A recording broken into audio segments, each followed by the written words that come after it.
Bonjour à tous!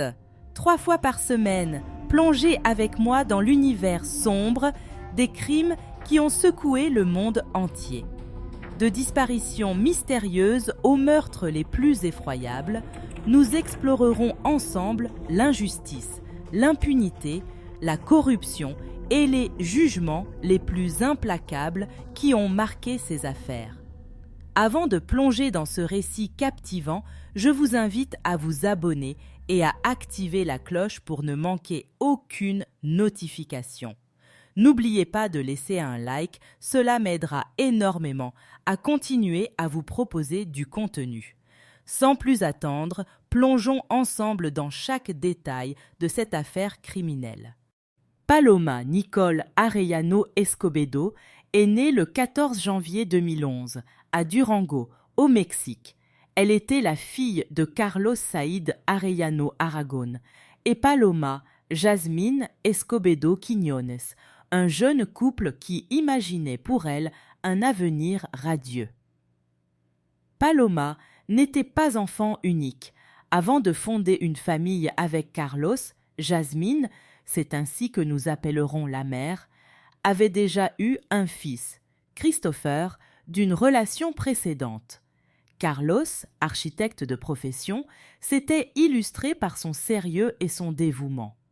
Un homme qui travaillait dur, vraiment dur, pour offrir à sa famille stabilité et sécurité, émotionnelle autant qu'économique. Jasmine, elle, vivait presque en symbiose avec les canons de beauté modernes. Les chirurgies esthétiques n'étaient pas seulement un intérêt, c'était un mode de vie. Elle modifiait son corps, et peut-être même, sans s'en rendre compte, sa façon d'exister au monde. Et cet attrait semblait héréditaire. Sa propre mère adorait, elle aussi, s'offrir des traitements pour paraître éternellement jeune. Une petite tradition familiale, disons-le, mais pas exactement la plus saine.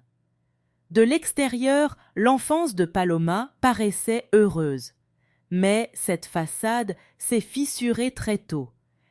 Carlos et Jasmine ont décidé de se séparer quand Paloma n'avait que 4 ans. La mère a obtenu la garde, mais un accord de coparentalité a été établi. Carlos est resté présent, vraiment présent, dans la vie de sa fille.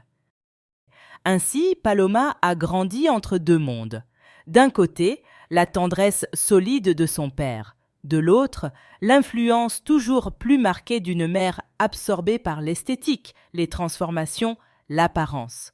Pourtant, Paloma a toujours été une petite fille rayonnante, sportive, curieuse, une énergie qui illuminait chaque pièce. Tout le monde l'aimait. À l'adolescence, elle a intégré un collège bilingue et y a trouvé son royaume, le terrain de volley. Elle a mené son équipe avec fierté, les guidant vers plusieurs victoires dans des tournois scolaires. Une adolescente talentueuse, joyeuse, qui avait toute la vie devant elle. Jasmine, de son côté, a continué à vivre dans un univers bien à elle, un monde fait d'images retouchées, de silhouettes idéales et de chirurgie qui promettait une vie plus belle à coups de bistouri. Elle a été une habituée des procédures esthétiques, très habituée, remodelant son corps pour incarner l'idéal qu'elle prêchait à tout bout de champ. Et même si elle n'avait aucune formation médicale, aucune licence professionnelle, elle gravitait dans des cercles où l'apparence valait presque plus que la santé. C'est dans cet environnement qu'elle a rencontré Víctor Manuel Rosales Galindo, un chirurgien plastique certifié, du moins officiellement, avec qui elle aurait commencé une relation sentimentale. Certaines sources affirment même que cette relation aurait débuté avant son divorce avec le père de Paloma. Mais rien n'a été confirmé. Et dans une affaire comme celle-ci, le doute s'accroche comme une ombre. On sait que Víctor est né lui aussi à Durango. On sait aussi qu'il est le fils de Manuel Rosales Leiva, magistrat du tribunal supérieur de justice de l'État. Autant dire que ce détail a fait hausser plus d'un sourcil plus tard. Le genre de lien familial qui, dans un scénario de true crime, sent le favoritisme et les portes qui s'ouvrent trop facilement. Victor travaillait dans une clinique privée dont la réputation, disons-le poliment, laissait à désirer. Procédures douteuses, pratiques floues, le genre d'endroit où l'on ferait bien de ne jamais entrer, surtout pas avec une adolescente. Quoi qu'il en soit, la relation entre Jasmine et Victor a été intense, très intense. Elle le voyait comme un sculpteur de corps, lui la voyait comme une muse, une partenaire, peut-être même un projet, une alliance dangereuse forgée autour d'un culte esthétique qui dévorait tout. Paloma, à l'inverse, n'avait jamais montré le moindre intérêt pour ses corps parfaits. Elle avait une silhouette fine, sportive, harmonieuse et, d'après son père, elle avait toujours été bien dans sa peau. Son univers à elle tournait autour de ses amis, de l'école, du volley et de cette joie simple qui accompagne les adolescents qui vivent encore dans l'innocence. Dans les cultures latino-américaines, la célébration des 15 ans est un rite profondément ancré, censé marquer le passage symbolique de l'enfance à l'âge adulte. Même si, en réalité, une adolescente de 15 ans est loin d'être adulte, cette fête reste un moment unique, un jour où une jeune fille se sent aimée, célébrée, placée au centre du monde. Un instant fragile suspendu entre l'enfant qu'elle a été et la femme qu'elle deviendra. Avec le temps, les quinceañeras ont changé. Elles ne servent plus à déclarer une adolescente prête pour le mariage ou la maternité, mais à honorer son histoire, sa famille, sa culture et lui rappeler qu'elle compte. En septembre 2025, elle était impatiente.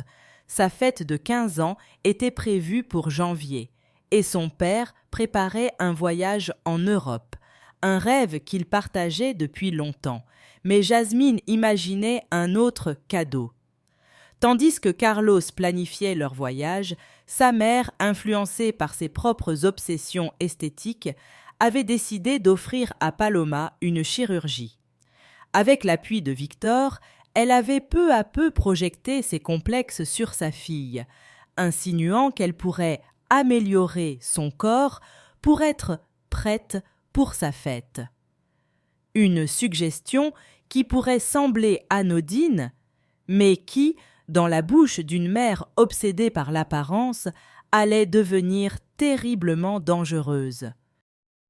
Quelques semaines avant la tragédie, Carlos a commencé à remarquer des changements dans le comportement de sa fille.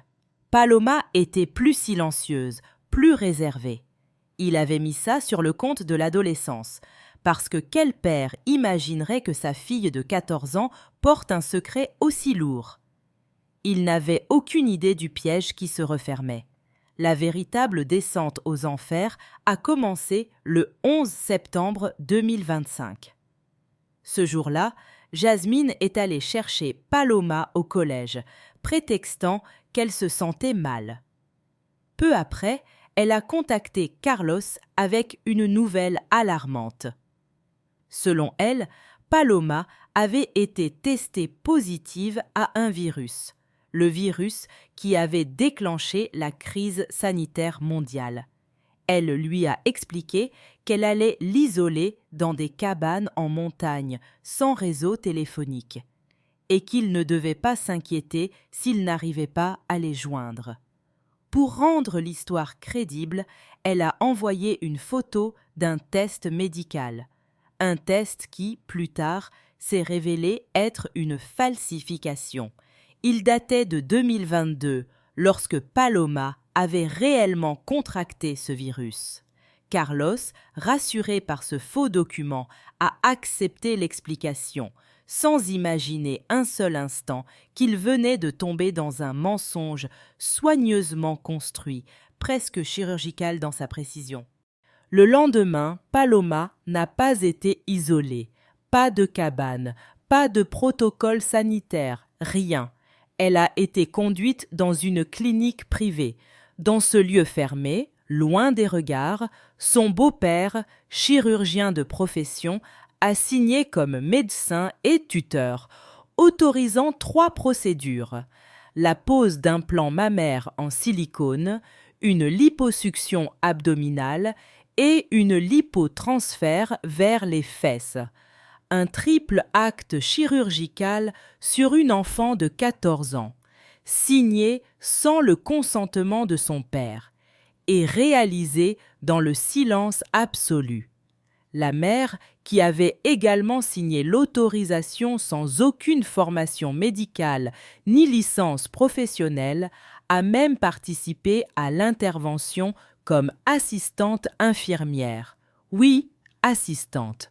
Sans diplôme, sans accréditation, sans rien. Sa présence en salle d'opération allait devenir, plus tard, un élément central de toute l'enquête, une pièce du puzzle impossible à ignorer. Et c'est ainsi que, ce jour-là, sans le consentement ni même la connaissance du père, Paloma a été soumise à une chirurgie esthétique à haut risque. Aucune évaluation médicale préalable, aucun examen psychologique, pourtant obligatoire selon toute norme internationale lorsqu'il s'agit de mineurs. Aucun appel au père, malgré la garde partagée. On présentait tout ça comme un cadeau, un geste d'amour anticipé, alors que c'était surtout une intervention dangereuse, injustifiable, sur un corps encore en plein développement. Paloma est sortie vivante du bloc opératoire ce jour-là, mais les signaux d'alerte étaient déjà là. Fatigue extrême, douleur manifeste. Malgré tout, sa mère l'a ramenée à la maison, comme si de rien n'était, minimisant les symptômes. Un classique dans les récits où l'inconscience frôle presque le déni criminel. Pendant 3 jours, Paloma est restée alitée sans aucune surveillance médicale spécialisée. Et puis, le 15 septembre, la tragédie s'est abattue. À 3 heures de l'après-midi, Carlos a reçu un appel qui lui a glacé le sang. Sa fille était dans un état grave, hospitalisée. Lui croyait encore qu'elle se trouvait dans une cabane en montagne, isolée pour un soi-disant virus. Une histoire inventée de toutes pièces par Jasmine. Quand il est arrivé à l'hôpital, le choc a été immédiat. Paloma était en soins intensifs, intubée, le cerveau enflammé par des complications que les médecins n'arrivaient même pas à expliquer. On l'avait plongée dans un coma artificiel pour tenter de stabiliser son état. Mais les dégâts progressaient. Carlos a passé des heures au chevet de sa fille, lui tenant la main, lui parlant doucement, espérant une réponse, n'importe laquelle. Il ne comprenait pas. Personne ne lui expliquait. Et puis, dans un de ces instants suspendus, il a remarqué quelque chose, un corselet chirurgical sous la tenue de l'hôpital. Sur le moment, submergé par l'angoisse, il n'y a pas prêté attention. Mais ce détail allait devenir l'une des clés du drame. Selon les médecins, Paloma avait subi un arrêt cardio-respiratoire et son cœur présentait une inflammation sévère. C'est ce qui avait motivé le coma induit. Mais personne, absolument personne, n'a mentionné les chirurgies esthétiques pratiquées quelques jours plus tôt. Le silence, encore. Le 19 septembre, Paloma a montré des signes d'amélioration. Elle a serré la main de son père. Elle a tourné la tête. Elle a réagi à des stimuli. Les médecins ont donc retiré les tubes. Carlos a cru sentir la vie lui revenir, comme si l'espoir avait enfin trouvé une brèche. Mais cette lueur n'a duré qu'un instant. Dans la nuit, son état s'est effondré brutalement. L'inflammation s'est aggravée et a atteint la base du cerveau, une zone vitale, impossible à récupérer. Le lendemain, à 7h24 du soir, Paloma a été déclarée en mort cérébrale. La cause officielle, encéphalopathie hypoxique, œdème cérébral et bradycardie. 3 lignes cliniques pour résumer l'effondrement d'une vie. Derrière elle, il y avait une adolescente de 14 ans et un drame entièrement évitable. Toutes les séquelles de Paloma provenaient de complications post-opératoires. Pourtant, dans le certificat de décès initial, rédigé en un temps record et signé par les 2 parents, aucune mention de chirurgie n'a été faite. Rien. Seulement la mention d'une maladie. Une omission si grossière qu'elle aurait dû alerter tout le monde. Mais le choc, la douleur et le mensonge habilement construit ont tout brouillé. Jasmine, toujours au centre de la supercherie, s'est empressée d'organiser la remise du corps pour le vélorio. La Fiscalía General del Estado a tenté de réaliser une autopsie ce même après-midi, mais Carlos, noyé dans son chagrin, incapable d'imaginer l'horreur qui se cachait derrière tout ça, a refusé. Il croyait encore la version de Jasmine, le virus. Il pensait honorer la mémoire de sa fille et, sans le savoir, il offrait quelques heures d'avance à un mensonge monumental. Les funérailles ont donc été préparées immédiatement pour que famille et amis puissent dire adieu à Paloma. C'est à ce moment précis, comme si l'univers avait décidé de lui arracher le sol sous les pieds, que le téléphone de Carlos a vibré. Un message anonyme, quelques mots, suffisants pour briser un père. Paola n'était pas morte d'un virus. Elle venait de subir une opération esthétique. La nouvelle a frappé la famille paternelle de plein fouet. La grand-mère n'a pas cessé de pleurer. La tante a dû lutter contre une vague de nausées. Et Carlos, il n'y avait plus rien à dire, seulement une vérité atroce à affronter. Il avait les mains qui tremblaient lorsqu'il avait écarté les derniers proches. Sans un mot, il avait fermé la porte de la chapelle, comme pour couper le monde extérieur de ce qu'il pressentait. Un choc plus brutal encore que la mort elle-même. Aux côtés de sa mère, de sa sœur et de sa belle-sœur, il avait ouvert le cercueil. Ils avaient baissé la toile du vêtement de la jeune fille avec une infinie délicatesse. Et ce qu'ils avaient découvert leur avait coupé le souffle. Sous les seins de Paola, des cicatrices fraîches, des marques nettes, récentes. Son abdomen portait les traces des canules. Ses fesses montraient clairement les signes d'une injection de graisse. Le corps de Paola Nicole avait été transformé, littéralement remodelé.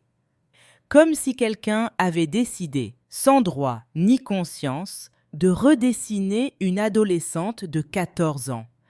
Carlos avait alors refermé le cercueil en silence. Il n'y aura pas d'enterrement ce jour-là. Quelques heures plus tard, il s'est rendu à la Fiscalía pour déposer une plainte formelle contre la clinique, le chirurgien et la mère de Paloma. Il voulait savoir ce qui s'était véritablement passé. Il devait savoir. Il a également pris la parole sur ses réseaux sociaux, déterminé à empêcher que l'histoire soit étouffée. Les médias mexicains se sont emparés de l'affaire, qui s'est propagée comme une traînée de poudre. chaque révélation était plus choquante que la précédente. Et bientôt, les chaînes d'information ont commencé à rapporter des éléments essentiels. Non seulement le beau-père de Paloma avait participé à l'intervention, mais Jasmine elle-même était entrée dans le bloc opératoire comme assistante, sans diplôme, sans licence, sans rien. L'indignation nationale a explosé. Comment une enfant de 14 ans avait-elle pu subir 3 procédures esthétiques lourdes? Comment une mère avait-elle pu autoriser, pire, participer à un tel acte?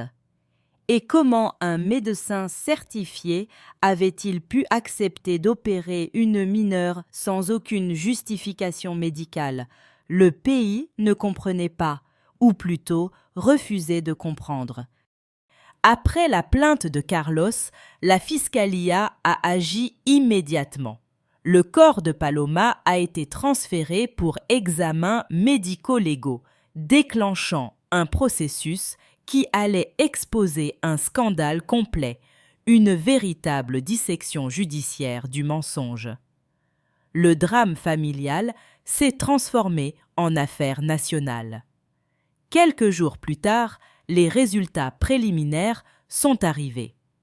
Ils ont confirmé ce que Carlos redoutait déjà. Complications post-opératoires, et non ce virus inventé par Jasmine. L'enquête s'est accélérée. La Fiscalía a interrogé les témoins, demandé les registres chirurgicaux, et là, noir sur blanc, apparaissait le nom de Jasmine comme infirmière assistante. Une mention illégale, mais surtout accablante. Les autorités ont également exigé la fameuse photo du test médical, celui qu'elle avait envoyé à Carlos. Et comme on l'avait pressenti, il s'agissait d'un document falsifié, vieux de 2022. Le tissu de mensonges commençait enfin à se déchirer. La Fiscalía a confirmé qu'elle enquêtait désormais sur la mère et sur le beau-père de Paloma. Conscients que l'étau se resserrait, tous deux ont commencé à éviter les autorités, à se volatiliser dès qu'on tentait de les interroger. Une attitude qui, évidemment, n'a fait qu'ajouter de l'essence sur le feu. Les enquêteurs se sont également penchés sur un point crucial. Pourquoi le consentement du père n'avait-il jamais été demandé? Cette omission ouvrait un vide légal et un gouffre éthique impossible à ignorer. Carlos, lui, n'a pas attendu. Il a commencé à marcher dans les rues de Durango, brandissant la photo de sa fille, exigeant justice.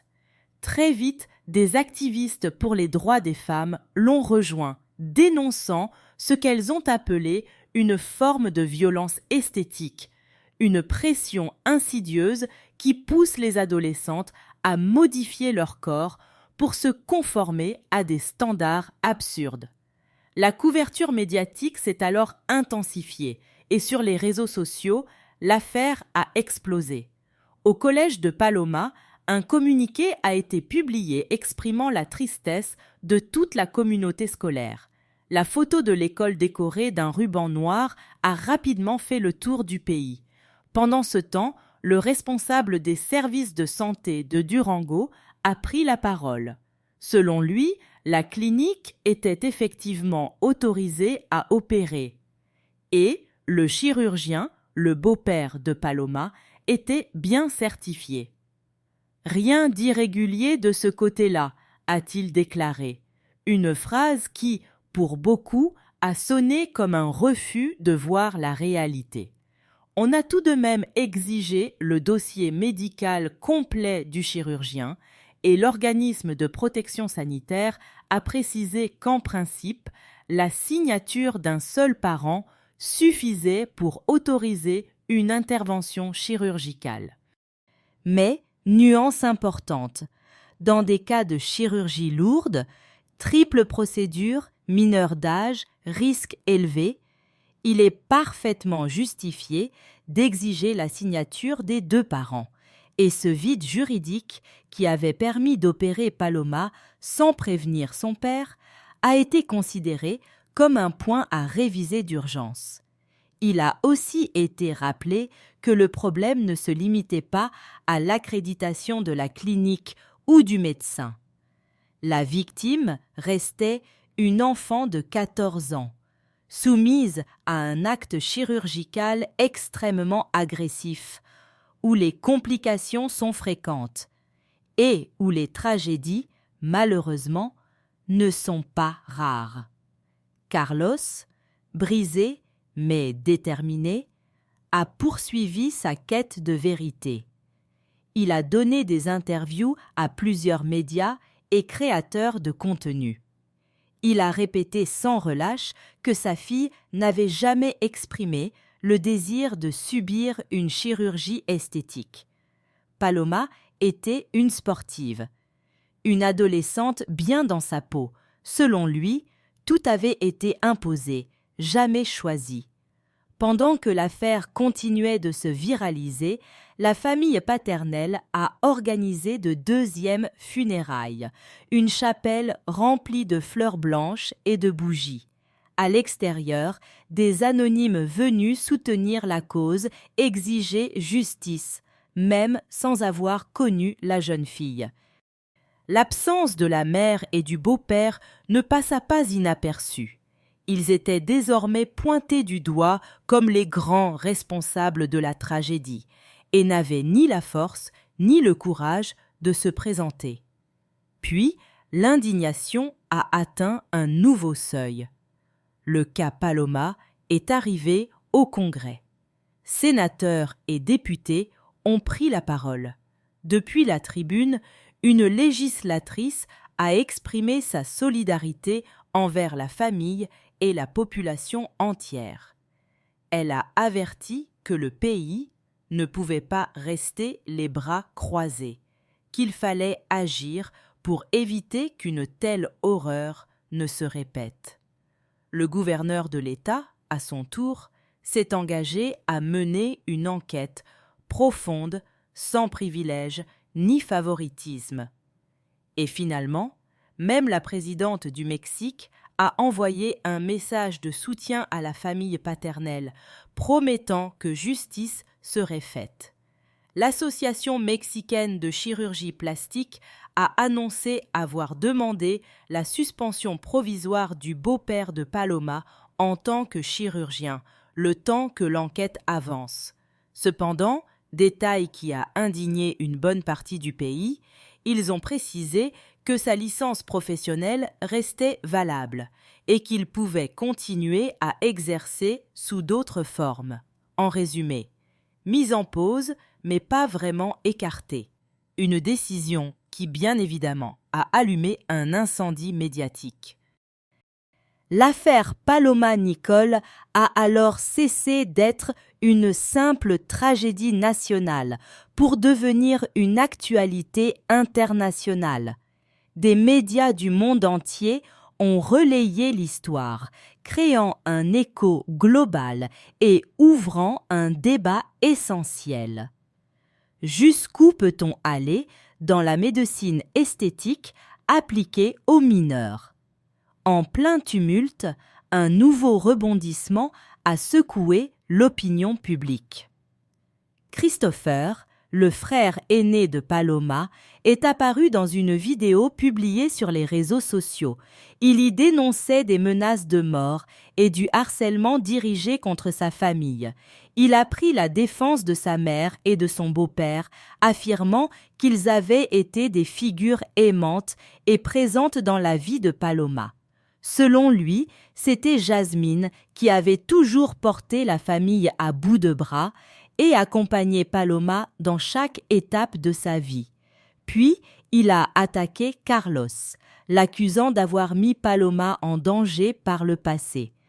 Il a évoqué un épisode où, selon sa version, la jeune fille avait dû être secourue après que son père eût été arrêté pour conduite en état d'ébriété. Une tentative évidente de déplacer la responsabilité. ce que beaucoup ont interprété comme une manœuvre désespérée pour brouiller les cartes. En parallèle, de nouveaux éléments sont apparus concernant le beau-père de Paloma. Selon certains médias, il avait déjà un historique de mauvaises pratiques médicales. Pas de casier judiciaire, certes, mais des rumeurs de négligence, des interventions douteuses, notamment sur des membres de sa propre famille. Et surtout, ce n'était pas la première fois que Jasmine l'assistait dans une opération. Un duo bien rodé. Pour le pire, malgré ces versions opposées, la famille paternelle de Paloma est restée ferme. Pas d'impunité, vérité totale, justice pour Paloma. Le 27 septembre, les autorités ont porté un coup décisif. Après plusieurs perquisitions, elles ont arrêté Jasmine et Victor, qui se cachaient depuis des jours, loin des caméras et des demandes d'audition. Lors de l'audience initiale, les charges ont été officialisées. Jasmine a été accusée d'omission de soins, de falsification de documents et d'usurpation de fonctions. Victor, lui, a été inculpé pour complicité et négligence médicale. Des délits passibles, selon le Code pénal mexicain, de 2 à 5 ans de prison. Mais ce n'était peut-être qu'un début. La procureure générale a annoncé que les charges visant Jasmine et Victor pourraient être requalifiées en homicidio culposo, homicide par négligence grave, précisant que l'enquête serait menée sans privilège ni influence politique, malgré les rumeurs entourant le père de Victor, figure influente de la région. Le même jour, Carlos a organisé une nouvelle marche massive. Des milliers de personnes ont paralysé la ville pour exiger justice pour Paloma. Avant même la publication du rapport médico-légal final, le pays débattait déjà de ce que révélait cette affaire, un système permissif qui, depuis des années, permettait des chirurgies esthétiques sur des mineurs en toute discrétion. De cette indignation est née la Ley Nicole, un projet de loi présenté au Sénat pour interdire définitivement les chirurgies esthétiques électives chez les moins de 18 ans. Le texte prévoit seulement quelques exceptions reconstructrices nécessitant l'accord des 2 parents et la validation d'un comité spécialisé. Une réforme similaire a été proposée au Congrès de Mexico, visant à renforcer les mesures sanitaires. La Ley Nicole, encore en commission, devrait être examinée en 2026 et ambitionne de devenir un rempart contre de futurs drames. Sur le plan judiciaire, l'enquête se poursuit. Lors d'une audience, un juge a officiellement lié Jasmine et Victor à la procédure et ordonné leur placement en détention préventive durant 3 mois, le temps que les expertises médico-légales se finalisent. Si celles-ci confirment une négligence directe, les chargés seront requalifiés en homicide par faute professionnelle. Ainsi progresse l'affaire de Paloma Nicole, 14 ans, passionnée de voler et rêvant d'un voyage en Europe. La Ley Nicole pourrait représenter une avancée majeure, mais elle ne suffira peut-être jamais à réparer ce qui a été brisé.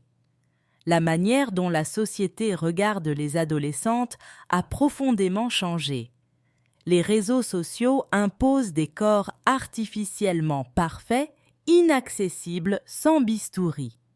Paloma est devenue le symbole tragique de cette pression.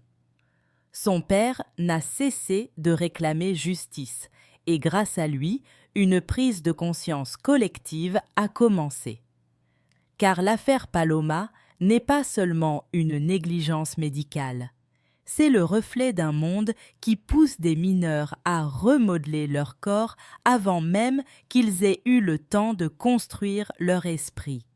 Son opération a été réalisée sans éthique, sans conditions adaptées, sans l'autorisation de son père, et plusieurs institutions censées la protéger ont préféré détourner le regard. Aujourd'hui, son nom dépasse Durango. Il touche chaque parent inquiet, chaque professionnel confronté aux limites entre désir et éthique. Et une question demeure. Que devons-nous faire pour qu'une telle tragédie ne se reproduise jamais? Aucune adolescente n'a besoin d'un corps parfait, mais d'un environnement qui valorise ses capacités, sa résilience, sa gentillesse. La véritable leçon laissée par Paloma est là.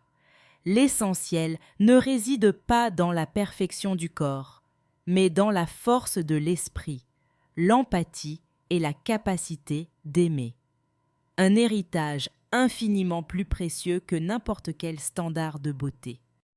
Eh bien, chers spectateurs, c'est ici que se termine l'histoire criminelle d'aujourd'hui. Je serais très intéressée de connaître votre avis, alors je vous invite à le partager dans les commentaires de la vidéo, toujours dans le respect de la victime et de sa famille. N'oublions jamais que nous pouvons débattre, mais avec le respect que chacun mérite. Je vous rappelle de vous abonner à la chaîne et de laisser un like pour me faire savoir que mon travail vous plaît. Bonne nuit et à la prochaine histoire criminelle.